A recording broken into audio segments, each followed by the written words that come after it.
ERT की team दरगाह परिसर सहित अन्य क्षेत्रों का टीम जायजा लेगी। उर्स मेले की व्यवस्थाओं का भी जायजा ईआरटी टीम के द्वारा लिया जाएगा।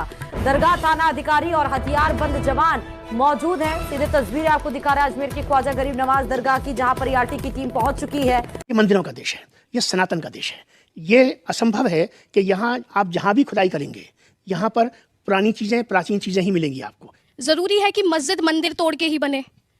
भगवान का घर है, मतलब अल्लाह का घर है, अल्लाह का वो तो सब जगह है ना, वो तो कहीं भी बन सकता है।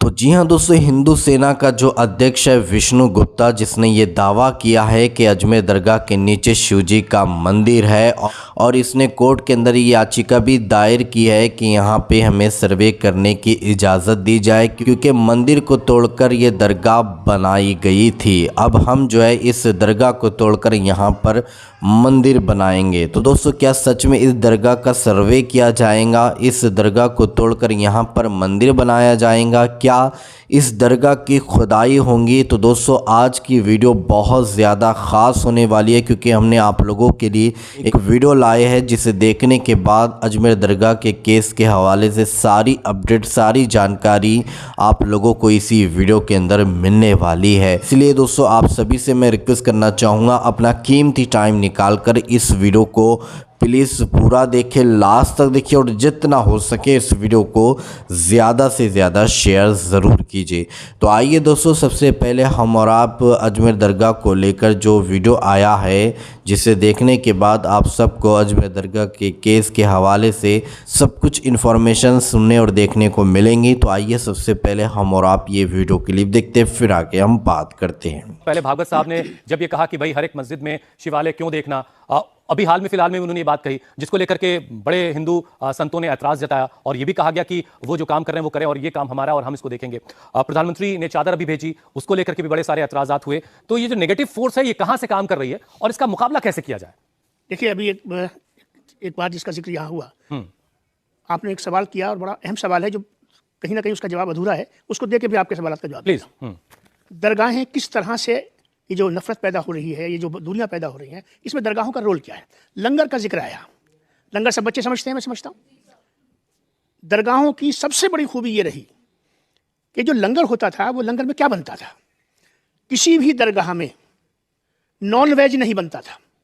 ये समझ लीजिए, मकसद क्या था? ये बच्चे भी, मैं समझा रहा हूँ, ये बच्चे भी समझें और आपके जो नाज़रीन जो इस प्रोग्राम को देखते हैं वो भी समझें कि सूफीज़म के अंदर, दरगाहों के अंदर, खानकाहियत के अंदर, अध्यात्म रूहानियत के अंदर जो है, इस बात का ध्यान रखा गया कि उसने मुसलमान को एड्रेस नहीं किया, उसने इंसान को एड्रेस किया। इस वजह से वहाँ पर वो तमाम रीत वो रही, वहाँ पे वो रिवाज रहे, जिसके साथ में एक इंसान, चाहे उसका कोई भी धर्म हो, कोई भी आस्था हो, किसी भी तरीके से वो कहीं से भी जुड़ा हो, वो अपने आप को उसके साथ में महसूस करे कि I am part of it, मैं इसका हिस्सा हूँ, ये मेरा हिस्सा है। और उसमें खाना एक ऐसी चीज़ होती है कि जो मैं समझता हूँ कि जो इंसान को इंसान से जोड़ने में एक बड़ा अहम रोल प्ले करती है। भूख का तो वैसे भी कोई मतलब अब देखिए, अभी दरगाह अजमेर शरीफ में जो 2 देगे बनती है साल, उसके मौके पर क्या बनता है? मीठा चावल बनता है, प्याज पड़ती है उसमें, सारा हिंदुस्तान सुन ले इस बात को। ना लहसुन का इस्तेमाल होता है उसके अंदर सिर्फ वो चीज़ इस्तेमाल, चावल का इस्तेमाल होता है, मीठे का इस्तेमाल होता है, जिसको कि कोई भी इंसान, चाहे हमारे जैन भाई हों, चाहे हमारे बौद्ध भाई हों, चाहे हमारे सनातनी भाई हों, कोई भी हो, हर आदमी उस लंगर को, उस तबर्रुक को, उसको लेता है, उसको खाता है। बिल्कुल उस तरह से जैसे कि गुरुद्वारे में आप जाइए तो वहाँ जो आपको हलवा परोसा जाता है, उस हलवे को खाने में किसी को कोई आड़ नहीं होती है। जिस हिंदुस्तान में इस वक्त हम और आप हैं, इस हिंदुस्तान में 2 नेतृत्व हैं। एक आइडियोलॉजिकल लीडरशिप है, नेतृत्व है, जो मोहन भागवत जी के पास है, बीइंग आरएसएस चीफ के सरसंचालक जिनको कहा जाता है। दूसरे जो हमारा राष्ट्र नेतृत्व है, जो पूरे राष्ट्र को चला रहा है, वो प्रधानमंत्री नरेंद्र मोदी जी के पास है।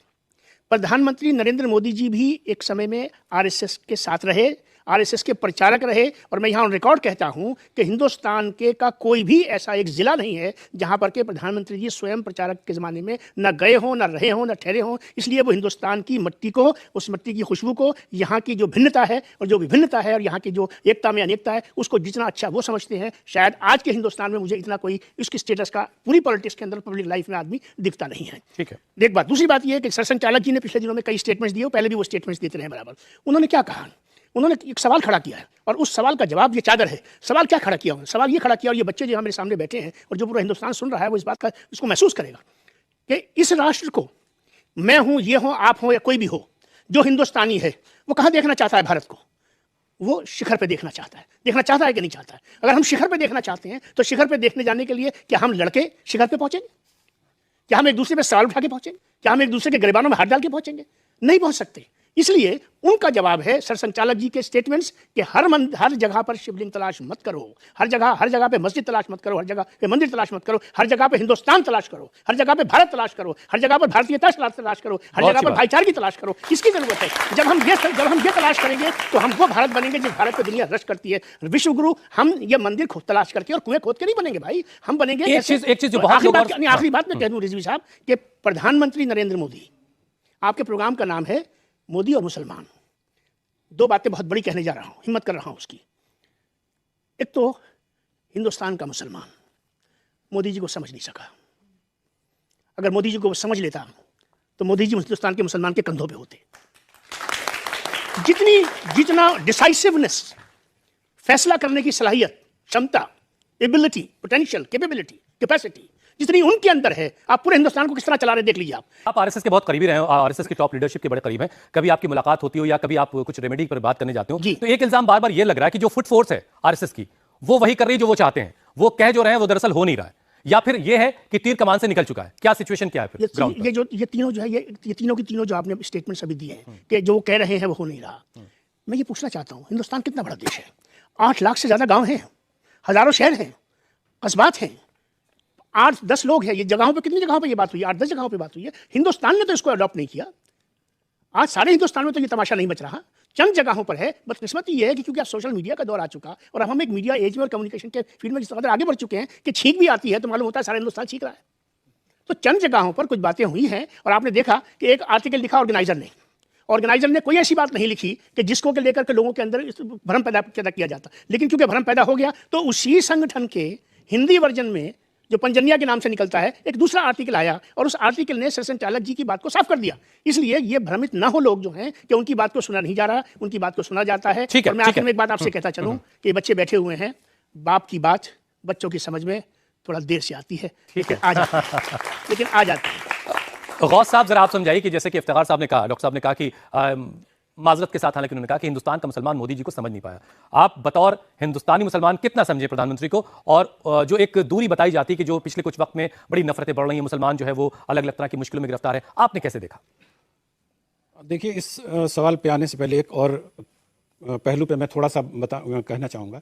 ये अजमेर में जो शिवलिंग की तलाश की जा रही है या और मस्जिदों के नीचे जो ढूंढने की कोशिश हो रही है और कोर्ट में मामले जा रहे हैं।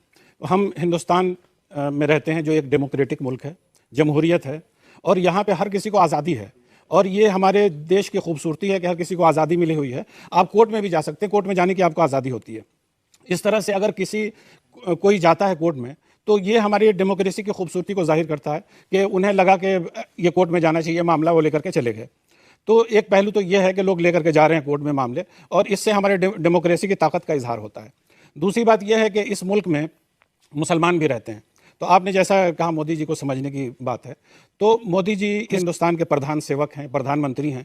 वो प्रधानमंत्री जो भी होता है वो किसी एक ग्रुप का नहीं होता है, किसी एक धर्म का नहीं होता है, किसी एक जाति का नहीं होता है, वो पूरे देश का होता है। और इस देश का हिस्सा मुसलमान भी हैं और वो मुसलमानों के भी प्रधानमंत्री हैं। जब इस मुल्क में सड़कें बन रही हैं तो उन सड़कों पर कोई एक धर्म का आदमी नहीं। ये बहुत जनरल बातें हो गई हैं। शिवानी साहब, अगर आप बता पाएं, क्या मुसलमानों के साथ सरकारी तौर पर कोई भेदभाव हो रहा है? मेरे ख्याल से सरकारी कानून जो हमारा है वो भेदभाव वाला नहीं है। जब तक हमारा कानून ये मौजूद है, हमारा संविधान मौजूद है, तब तक आप किसी धर्म के साथ भेदभाव नहीं कर सकते। सर, मेरा नाम राष्ट्रीय है और मेरा क्वेश्चन आपसे ये है कि आज के ज़माने में, आज के दौर में हम देख रहे हैं कि जो लोग हैं, मुसलमान लोग हैं, लिंचिंग का केस बहुत ज़्यादा बढ़ रहा है। तो क्या ये हमारे जो देश है, जो हमारी लीडरशिप है, उनके बदलते हुए थॉट्स का इम्प्रेशन नहीं है? देखिए, मुझे सबसे पहला इत्मीनान ये है कि ये जो मेरी बच्ची है इसे फिक्र है, इसके फिक्र है। कल का हिंदुस्तान में इसके सीने में देख रहा हूँ। बहुत उम्दा। अगर इसके सीने में ये बात आ गई कि ये गलत है तो आप यकीन जानिए इस मुल्क के अंदर इतनी ताकत और इसके सिस्टम में इतनी तो कभी आप जैसे लोग जाते हैं भागवत साहब के पास, क्या हो रहा है, रुकवाइए। देखिए, क्या लिंचिंग नहीं रुकी। और मेरा इरादा किसी भी धर्म की आलोचना करना नहीं है, पर अभी आपने बात की कि नेगेटिविटी फैल रही है, नकारात्मकता फैल रही है, तो आपको ये नहीं लगता कि ये पहले से ही फैली हुई थी? जरूरी है कि मस्जिद मंदिर तोड़ के ही बने? भगवान का घर है, मतलब अल्लाह का घर है, अल्लाह का वो तो सब जगह है ना, वो तो कहीं भी बन सकता है। तो ऐसा क्यों हुआ कि जो पहले के टाइम पे मंदिर तोड़े गए और उन पे ही मस्जिद बनाया गया? ये मंदिरों का देश है, ये सनातन का देश है, ये असंभव है कि यहाँ आप जहाँ भी खुदाई करेंगे यहाँ पर पुरानी चीज़ें, प्राचीन चीज़ें ही मिलेंगी आपको, चाहे वो बिल्डिंग के रूप में मिले, स्ट्रक्चर के रूप में मिले, मंदिर के रूप में मिले, मूर्तियों के रूप में मिले या किसी और रूप में मिले। ये एक सच्चाई है। इसके साथ एक और सच्चाई भी है कि हमारे इस देश में 3 धर्म यहाँ के मेन मूल धर्म हैं। सनातन धर्म, उससे पहले बौद्ध है, बौद्ध धर्म भी है और जैन धर्म भी है। तो यहाँ पे जब हम खुदाई करते चले जाएंगे तो मैं एक वर्ड ऑफ कॉशन यहाँ पे देना चाहता हूँ कि ऐसा ना हो कि हम मंदिर तलाश करते करते मंदिर के साथ में फिर हमारे सामने कुछ और भी चीज़ें निकलनी शुरू हो जाए। और ये कंट्रोवर्सी जो अभी बहुत कन्फाइंड है, बहुत छोटी जगहों पर है, 8-10 जगहों लेकर। तो जी हाँ दोस्तों, आप लोगों ने अजमेर दरगाह को लेकर ये पूरा वीडियो क्लिप देखा है और सारी बातें आप लोगों ने सुनी है। तो दोस्तों, इस वीडियो को देखने के बाद अजमेर दरगाह के हवाले से आप क्या कहना चाहोगे, और विष्णु गुप्ता जो अजमेर दरगाह के पीछे हाथ धो के लगा है, इसको लेकर आप क्या कहना चाहोगे, तो कमेंट में अपनी राय लाजमी बताइएगा। तो चलिए दोस्तों, इसी तरह की इन्फॉर्मेशन लेकर आपकी खिदमत में एक बार फिर से हाजिर होंगे। जब तक अपना ख्याल रखिए और अपने इस भाई को अपनी दुआओं में याद रखिए। अल्लाह हाफिज़।